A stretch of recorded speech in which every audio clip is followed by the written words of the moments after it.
Hey, Shalom, Shalom, Shalom. First and foremost, call hello Yahweh, Ba'ashem Yahushai, Ba'ashem Rakah HaKodash. Double honors go out to the apostles, bishops, and elders of Great Millstone, who rule well. Salutations also go out to the fellow Akim that are out there on the highways and byways, constantly pushing the truth across the four corners of this earth, all right, while time still permits us to do so, allowing us to continue to wake up the remaining hopefully elect. All right, this is Nama of the DC Camp Branch Great Millstone, back for another video, and a sad one I might add. But again, we're telling you and bringing out stories such as the one I'm about to, that highlight the fact that we as a people are under the curses. Again, who can sin? It is those that were under the law only. And who was the law given to? The Israelites. All right. Period. All right. That's what we're under. All right. We can go to first. Well, let me go ahead and get it since I mentioned it. All right. The laws were given to who? All right. We'll come back to this. Let's see. Psalms.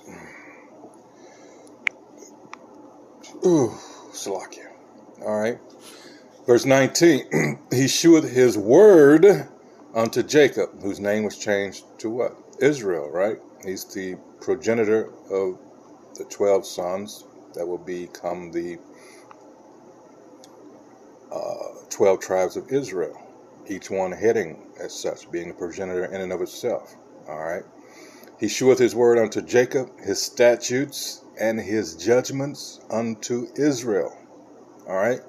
You see, you got to understand, you see, it answers itself.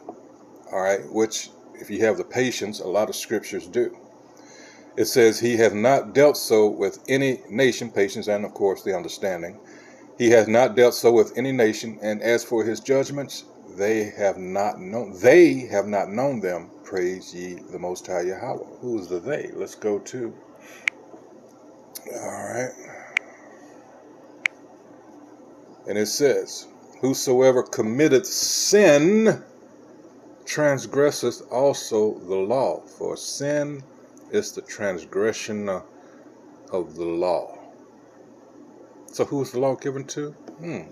Okay. So here's what Moses said when he had Jake in the wilderness. All right. And he told him, he said, and it shall come to pass, if thou shalt hearken diligently to the voice of the Most High Yahweh, thy power, thy God, not everybody else's, to observe and to do all his commandments, which I command thee this day, that the Most High, thy God, will set thee on high above all nations of the earth. Salakia. All right, I'm back. So here's the thing. It says, which I commanded thee this day, that the Most High, your power, or thy God, will set thee on high above all nations of the earth. So, straightforward, right? Verse 2, and all these blessings shall come on thee and overtake thee, if thou shalt hearken unto the voice of the Most High Yahweh, thy power. All right, and it gives you a list of all the things that would happen. But, of course, we didn't do these things, and as a result, get down here at 15, it says, this is what's going to happen for if you disobey. This is the curses for disobedience. But it shall come to pass, if thou wilt not hearken unto the voice of the Most High Yahweh thy power, to observe to do all his commandments and his statutes which I command thee this day, that all these curses shall come upon thee and overtake thee. And these, from 16 to 68, all right, which separate us from everybody else on this planet. This is what no one wants to admit to, because clearly it's, well, everybody was in slavery, at one time or another, blah, blah, blah, blah, blah. So what? Not all those other people were under the law, statutes, and commandments of Yahweh Ba'ashem Yahushai. All right. So as it gets down here, it gives, oh my goodness. what does not apply. Cursed shall I be in the city, and cursed shall I be in the field. Cursed shall be thy basket and thy store. No generational wealth, nothing like that.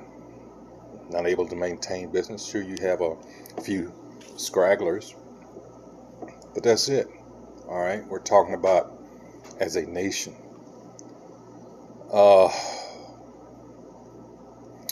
Verse 28.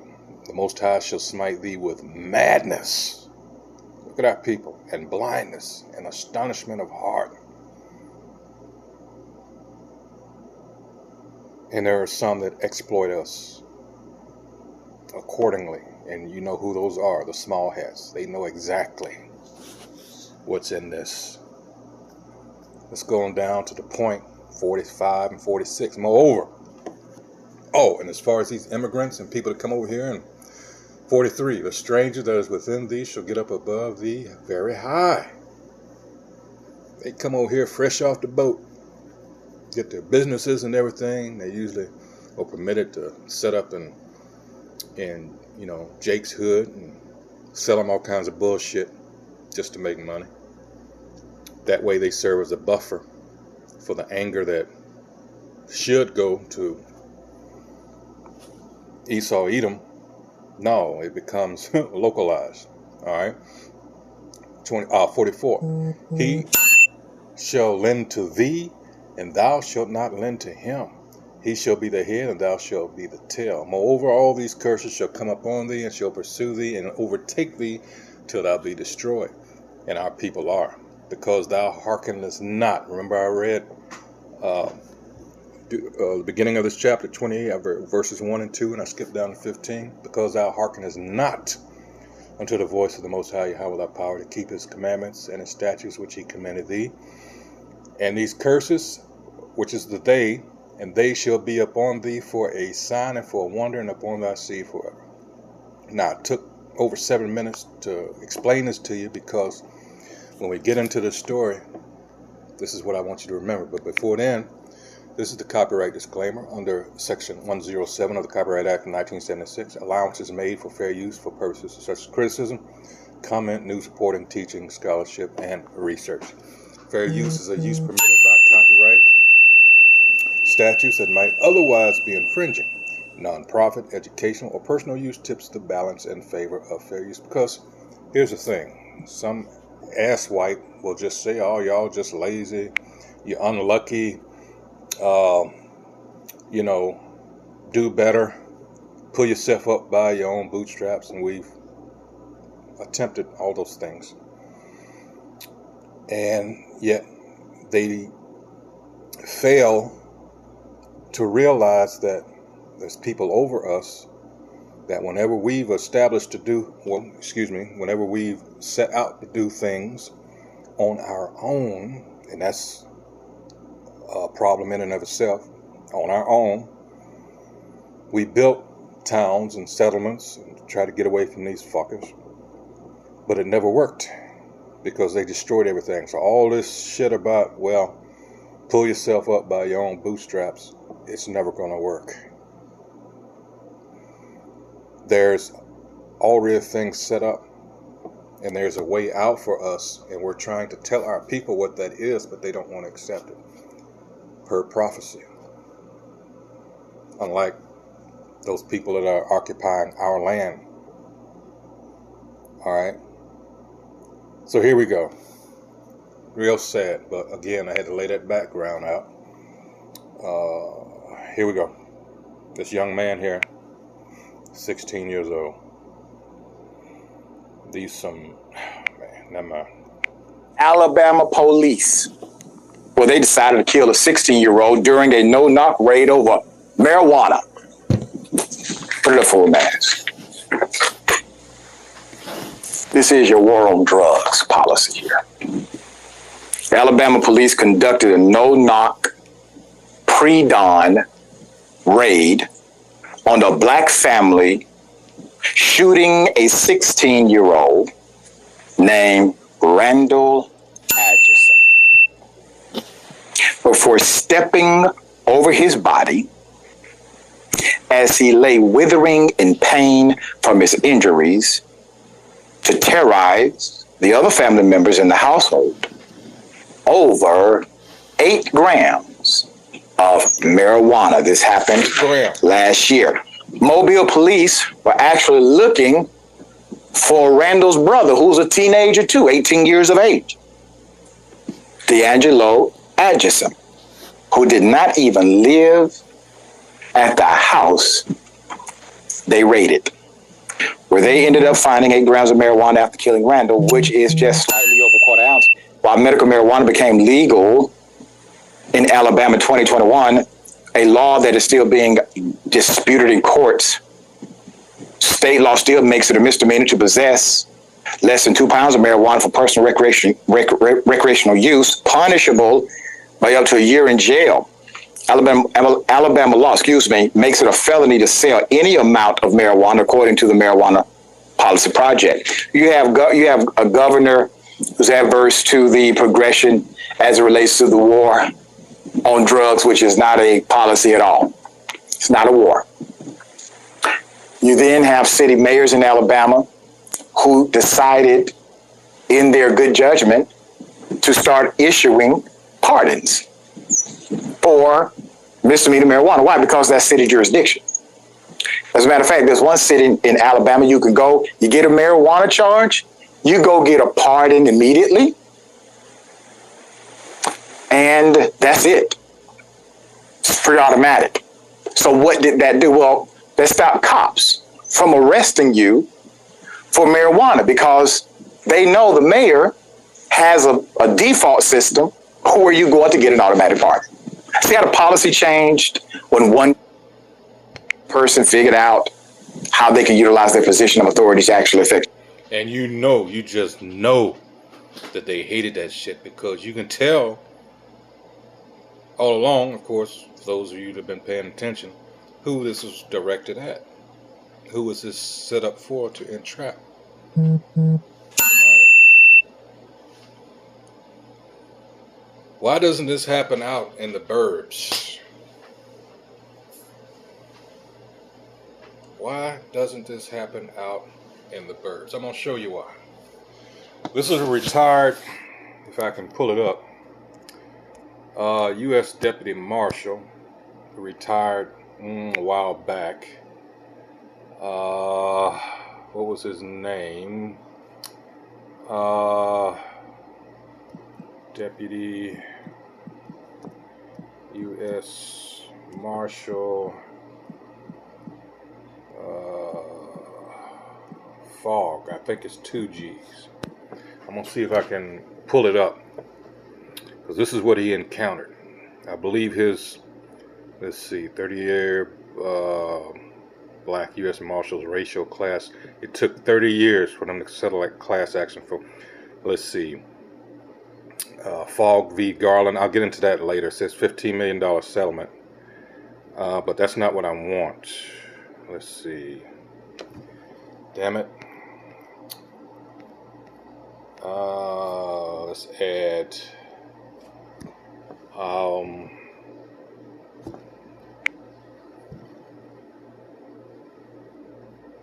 Again, they're pulling up. I don't want that right now. That's not. Damn it.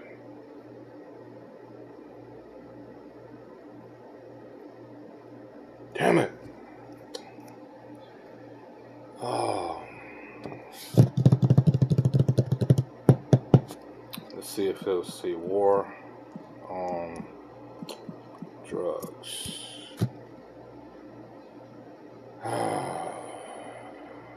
Here we go. Exactly. This is from the Atlantic. It says the war on drugs is a virtual race war. We already knew that when Nixon set that shit up. A former Drug Enforcement Administration agent says he was blocked from doing drug busts in the suburban parts of Washington, D.C., where I am, as in the parts where white people live. U.S. Marshal Matthew Fogg, who is so-called black, says, I personally witnessed racially biased enforcement procedures when I ran a joint DEA administration task force. When I requested equal enforcement of upscale suburban areas, I met internal resistance. Published in a statement Released by Law Enforcement Against Prohibition, the group working with blacks in government is calling for a federal investigation into why more than half the people arrested for drug offenses are black, even though whites and blacks use drugs in equal amounts. Reasons: Mike Riggs notes that earlier this month, the NAACP, those useless bastards, called for an end to the drug war. The White House has been reaching out to black leaders recently as Obama still strong approval ratings among idiots decline. All right, it says, but Politico reported Tuesday that black leaders worry Obama's taking them for granted. Of course. What do you expect him to do? He's not even our people. And have begun openly criticizing him. In June, John McWhorter wrote that the Obama administration's deafness to the growing chorus of opposition to the senseless war on drugs has become so appalling that you almost start thinking Cornel West was right about Obama's supposed lack of interest in blacks, because he's not our people, you idiots. So let's get to the video. Person figured out how they can utilize their position of authority to actually affect change. All right.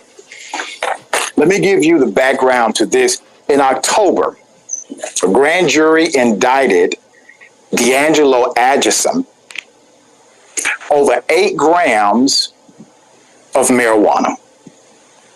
And run Saturday Motorsports on the CBI High Plains Raceway. We do performance and race driving, endurance race.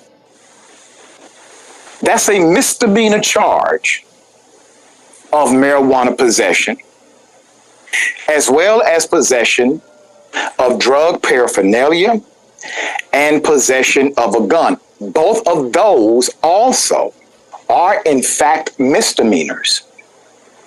But he was also charged with felony first-degree assault over a separate incident where he was accused of participating in a drive-by shooting that left the person with non-life-threatening injuries. Mobile police said they had been investigating the home for, quote, several weeks after receiving a tip from a neighbor about suspected drug activity in the house, the lawsuit states. On November 9th, 2023, just 4 days before the raid, Mobile police pulled over D'Angelo Addison and, quote, discovered a small amount of marijuana, a firearm, and what it considered to be evidence of intent to distribute marijuana, end quote. The lawsuit also states that D'Angelo cooperated with the police by waiving his Miranda rights and agreeing to be interviewed, but they ended up releasing him despite of having enough evidence to charge him then and there. Perhaps they were looking for a much larger amount of marijuana, which is why they asked the judge to sign off on a warrant to raid the home, even though D'Angelo did not even live at the home. However, the warrant signed by the judge did not allow for a no-knock pre-dawn raid, which is exactly what took place during the early hours of November 13, 2023. Now, remember, magistrate judge or superior court judge, they're not just signing off on a probable cause warrant. They're signing off on the how. They sign off on the methodology of serving the warrant as well. So when there are extenuating circumstances, a judge may say, okay, I'm going to agree that you have the authority, the judicial authority to raid in this particular way. Just let me tell you what he's not. See, they do shit like this, hoping for a chance to take a Jake out. That's all it is. Because as he's trying to explain, you have to, well, is this going to be a problematic warrant, as in we're going to come loaded for bear? Or is this just, he said what, for 8 grams? But they do this, a little assassination under the color of law, because that's all it was. Straight up murder. Due to these other circumstances you have presented in good faith to the court. When that doesn't happen, the judge has no reason to believe you need a no-knock pre-dawn warrant. It's a warrant. Just a warrant. You can knock on the door at 5 p.m. I have a warrant. Search a house. You know, we got a bunch of cops here. It's going to happen. But they serve the warrant as if it's high risk. That's the point. Yeah. And there was nothing high risk about this entire ordeal. It was so non-high risk that they never told the judge it was a high risk warrant. They simply served it as a high risk warrant. And why is that part important? Because there's a dead teenager. That's why that part is important. There's a dead child who had nothing to do with any of this. Mobile police broke into the home, 5:37 a.m. About 40 minutes before the sun rose at 6:16 a.m. that day. The lawsuit states that Randall woke up thinking the house was being robbed. So he grabbed the gun to defend his grandmother, his mother, his aunt, and his sisters from unknown intruders breaching his childhood home, which is legal under Alabama's Castle Doctrine. It's legal for that 16-year-old to grab whatever he needs to grab to protect that home. Put him up again. Your policy in Mobile killed a 6. Sadly, that was his judgment, Job 4:7. Whoever dies being innocent. It's posing a question. It's rhetorical. It means no one is. All right? That's the issue with Jake. You don't realize how you've been set up. How the manner that you dress, what you wear, how you walk, how you talk, all that has been programmed into you. All right? It helps set you aside from what they deem as law-abiding society. If you catch my drift, if I'm explaining it correctly. All right. So you have to understand, during the so-called civil rights era and up until that point, they really had nothing to justify the actions that they took toward us. And the world was beginning to see this. Well, actually, I believe they did long before, as we always, but they were in it for the profit. That's Psalms 83, But all that shit that happened between the 50s, the 60s, and into the 70s, you saw a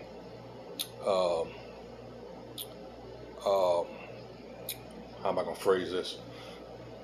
You saw television change in a way that into the late 60s, very late 60s, early 70s, you get into the blaxploitation era. And really Jake started being, coming out of that period where you had the early 20th century on up until that point where Jake was just usually portrayed as a buffoon, an idiot, a coward, made fun of, blackface, what it's been going on since vaudeville in the 1800s, but and then you saw this shift.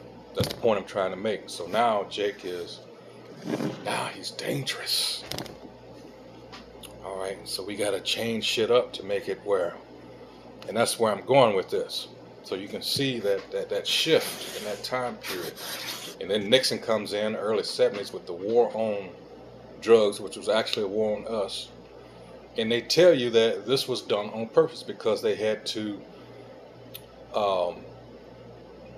what did they do? They had the hippies say they were, and then it was us. So so-called blacks, they demonized because they said the heroin trade. And then you had the hippies, both were against what? The Vietnam War. All right. So all this shit was scripted. And then, oh my goodness, Jake started going to school and shit, trying to get an education. And then you have this shit that started with, I'm going to say around 77 or so, where you had the beginnings of college, what it is now. It's so expensive to try to get your education, and you're basically in debt until you're in your 50s and 60s. You know, it's a debt trap. And then here comes the late 70s, early 80s, and now you have the crack epidemic, and then you have the AIDS virus and all this shit. All this shit, in the end of the day, was set up for us. And them folks, and I gotta add them into it, because here's the thing with Jake. You have been conditioned over the decades. I'm talking about that same time period, 50s, 60s, on up. And Jake has his soft spot for what he deems as others being oppressed like him.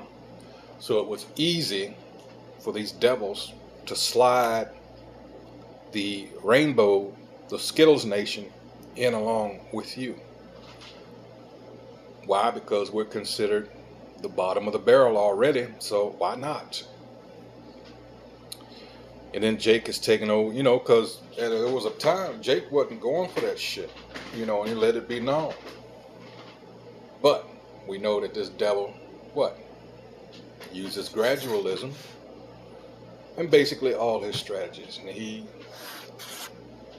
you let him eventually wear you down, that's where we are. Through the music, through television, any other type of social media, but largely those two. And now we're here where we're at now. But again, Jake is the ultimate target. While they prance around making themselves look like, well, we stand for the strong family, and they've done everything to break up ours. Hypocrites. The hypocrite of hypocrites. That's who you're dealing with. It's a little bit more, and I'll get some more scriptures. 16-year-old baby.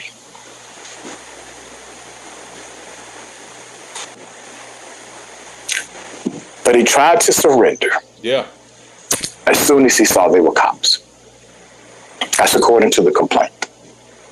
As Randall rounded the corner, this brave young man, I mean, he's brave. He didn't give it a second thought. As Randall rounded the corner to the hallway, he saw that the intruders were police, and immediately put his hands in the air and took a step backwards toward his bedroom. While Randall was in the process of retreating, and despite the fact he had not made any verbal threats or attempted to fire the weapon, John Doe Mobile Officer 1 shot Randall 4 times through the abdomen and torso. Randall immediately fell to the ground, writhing from the pain and shock of being shot multiple times. At the time, that police officer defendants gunned Randall down. He had not committed any crime, made any verbal threats, or resisted, or evaded arrest. He was retreating from their intrusion. Quote, "What are we going to do with this?" A Mobile police officer posed the question of the cops in an apparent reference to the dying teenager on the floor. What they did not do was allow paramedics to transport the child to the local hospital, which was 8 minutes away. They didn't allow that to almost an hour later when he was pronounced dead.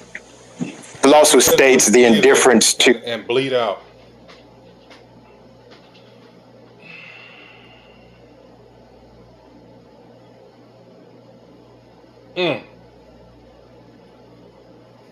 Keep telling you, we try to tell Jake who you're dealing with here. All right, and it's going to get worse in the days to come. This is... Oh, so I might as well do this while I'm here.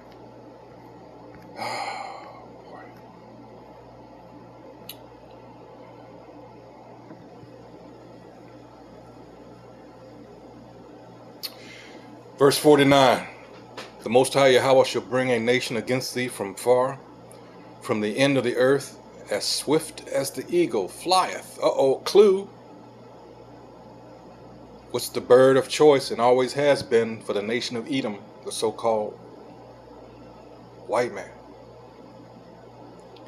A nation whose tongue thou shalt not understand. 50. A nation of fierce countenance, which shall not regard the person of the old, nor shew favor to the young. Let's go straight to 65 and 66. And among these nations shalt thou find no ease. No matter where you go, that goes to the verse 16. All right. Whether you're in the city or you're out in the country, nowhere, you know you're going to be safe. Doesn't matter. These curses are going to follow you wherever you go.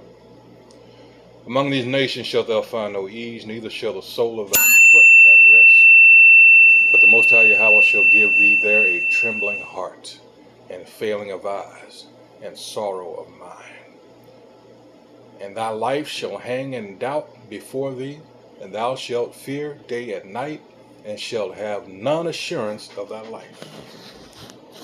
Constantly being terrorized, and it's for a reason. But Jake don't see it like that. He's worried about all these other heathens. You know, that's that madness. Verse 28. There's other scriptures for that. All right. Let's see. I had something else. Oh, yeah. One of my favorites here. This is Psalms 43 and 1. It says, Judge me, O Most High, and plead my cause against an ungodly nation. O deliver me from the deceitful and unjust man. This is who you are petitioning for mercy, for deliverance, for understanding. And this is the motherfucker that's doing it. Psalm 71 and 4. Deliver me, O my God, out of the hand of the wicked, out of the hand of the unrighteous and cruel man. That's some cruel ass shit to just let somebody lay there and just bleed to death. And admit her, or don't allow any medical attention.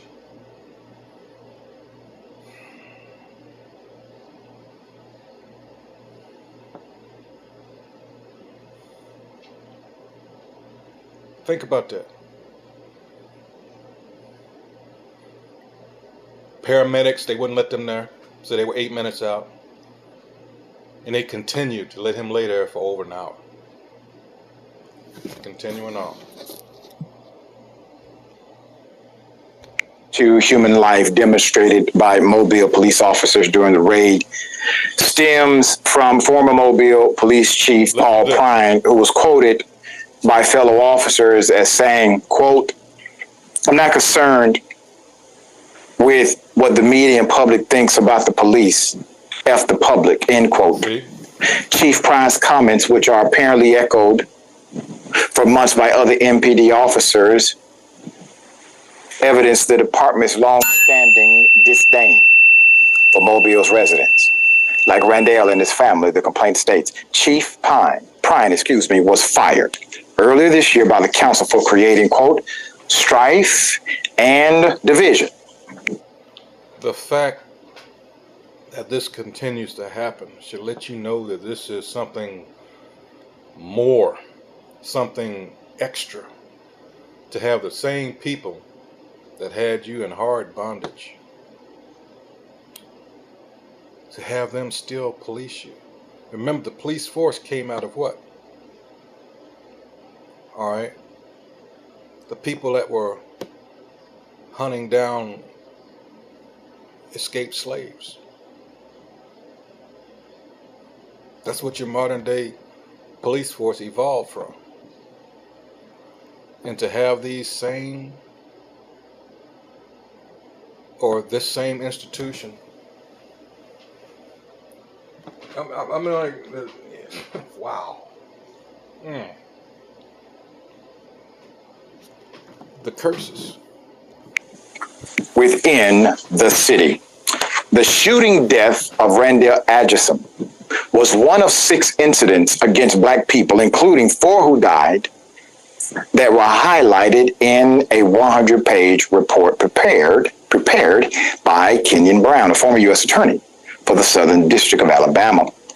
The heavily redacted Brown report includes interview statements from multiple Mobile police officers, including 3 who confirmed that Chief Prine told officers to, quote, F the public during a meeting with about 20 officers. Now, what's the irony in that? Letting you know right there who your public was, in case you didn't catch that.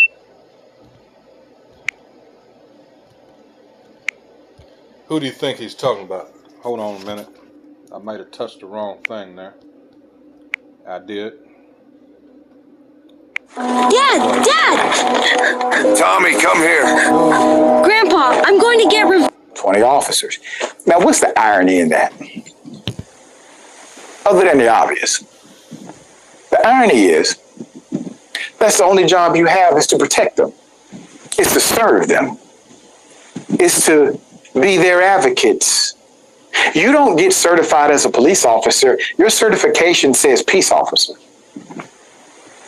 You're there to keep the peace, not create the chaos. Again, why does this not happen in the burbs? I just read you about Matthew Fogg, the retired former deputy U.S. Marshal.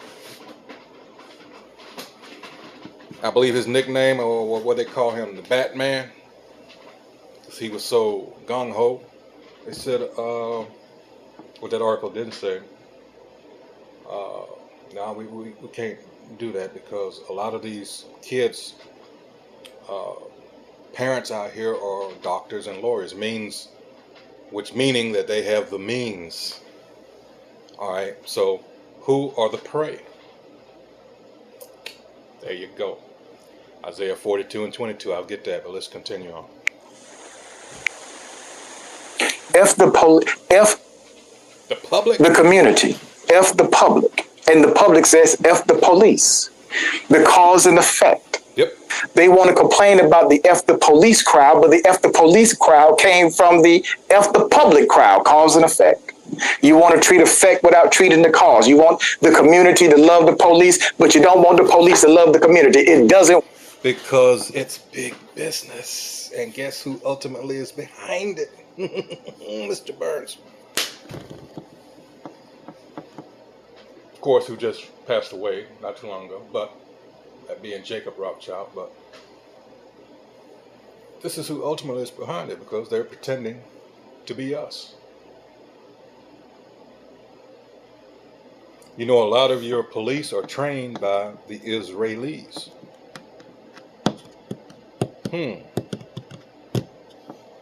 Work that way. This chief simply said something that all of them agreed with. The culture was already there. So the reason why you know that the chief simply said something that the culture agrees with is because nobody reported the chief. They echoed what the chief said as a compliment to the chief, because he only was given life in words to the policy of action.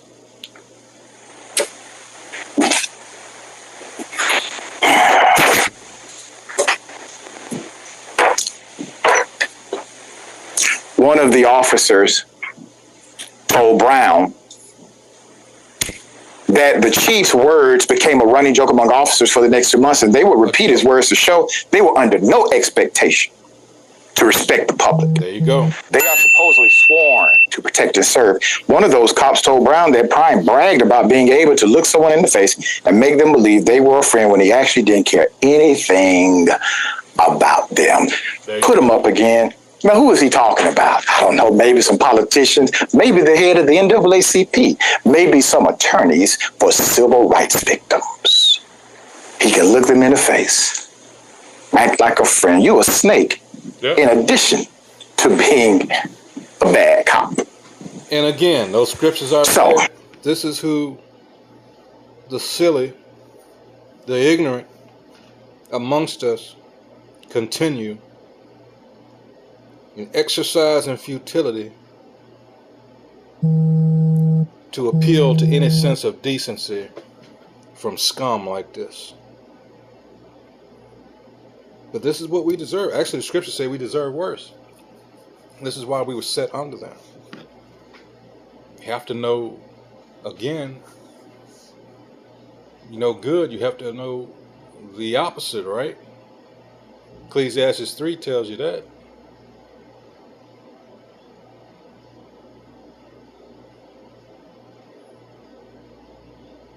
You can't have one without the other. But our people still want to try to force themselves, and that's what you're actually doing, into, or try to force others to, that hate you, that despise you. You're continually, because of plantation Christianity, continuing in that futile effort to get these people to love you, when that's never going to happen. See, the irony is that scripture that says, love thy neighbor as thyself. Your neighbor is your own kinsman, not the other heathen nations. A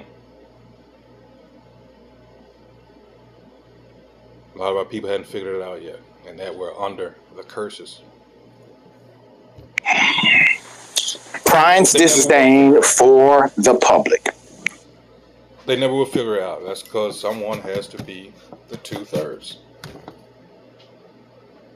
that were never set up to get it in the first place.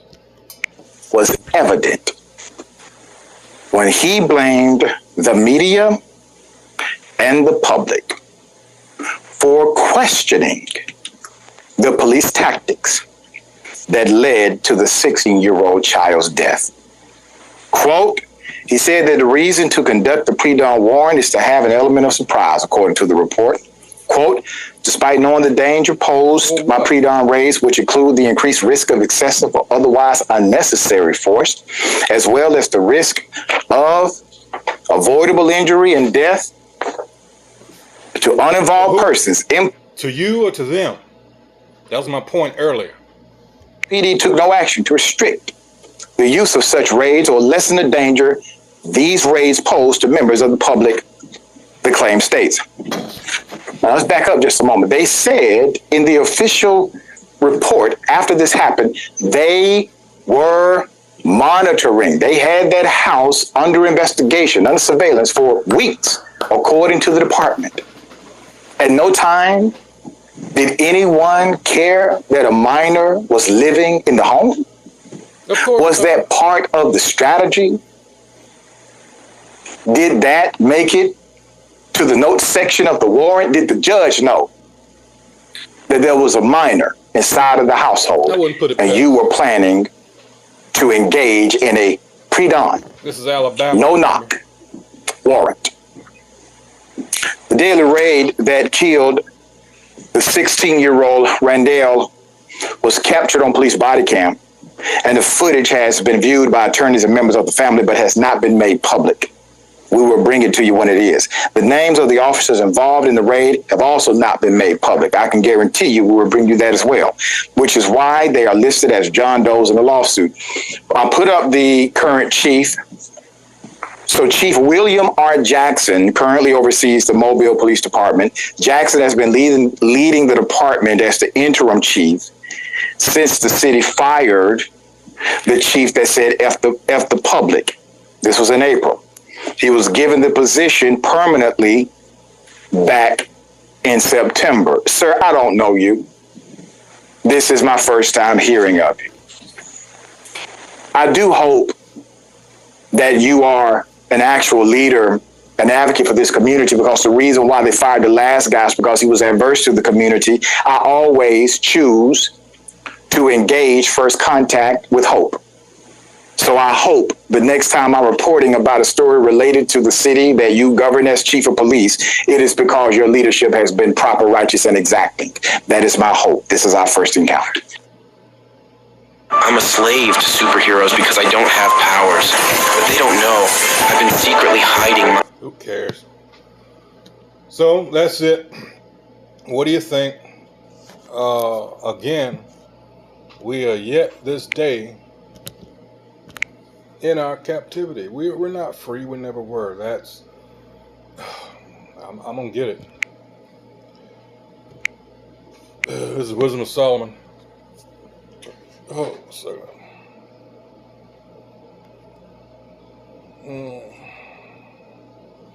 That's not. Wait a minute.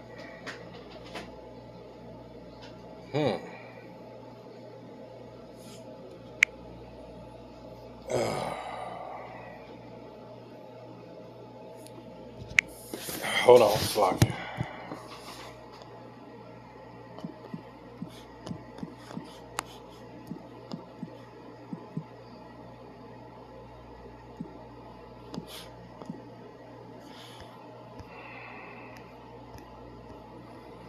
Yeah, we need salvation. All right. I said wisdom. I don't know what I was thinking now. So like, I knew it was 3 and 8. Baruch 3 and 8. Behold, we are yet this day in our captivity, where thou hast scattered us. Again, those curses, for a reproach and a curse, and to be subject to payments, taxes, tributes, according to all the iniquities, sins upon sins of our fathers, which departed from the Most High Yahweh, our power, our God. Here, verse 9, Israel, the commandments of life, which we are out there every week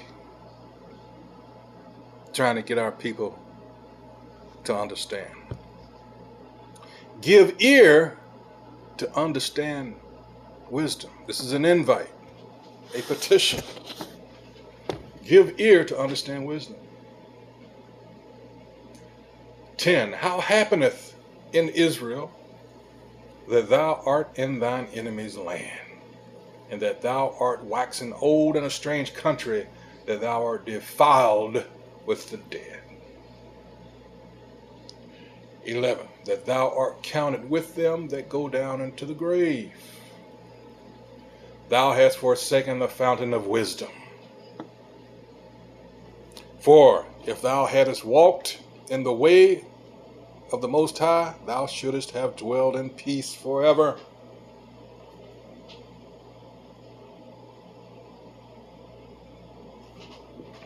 Let's go to Hebrews, and I'll end it on here. 11.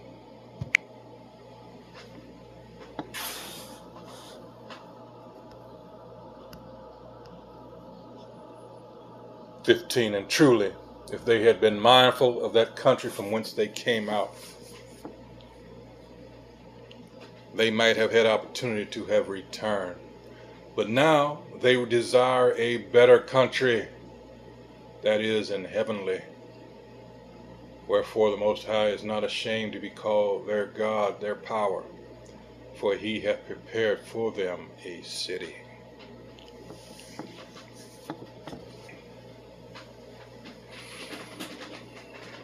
Wow.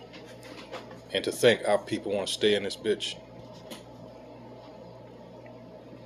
and constantly hear about shit like this and experience shit like this. Go figure, right? Hey, so with that, until the next video, hey, shalom.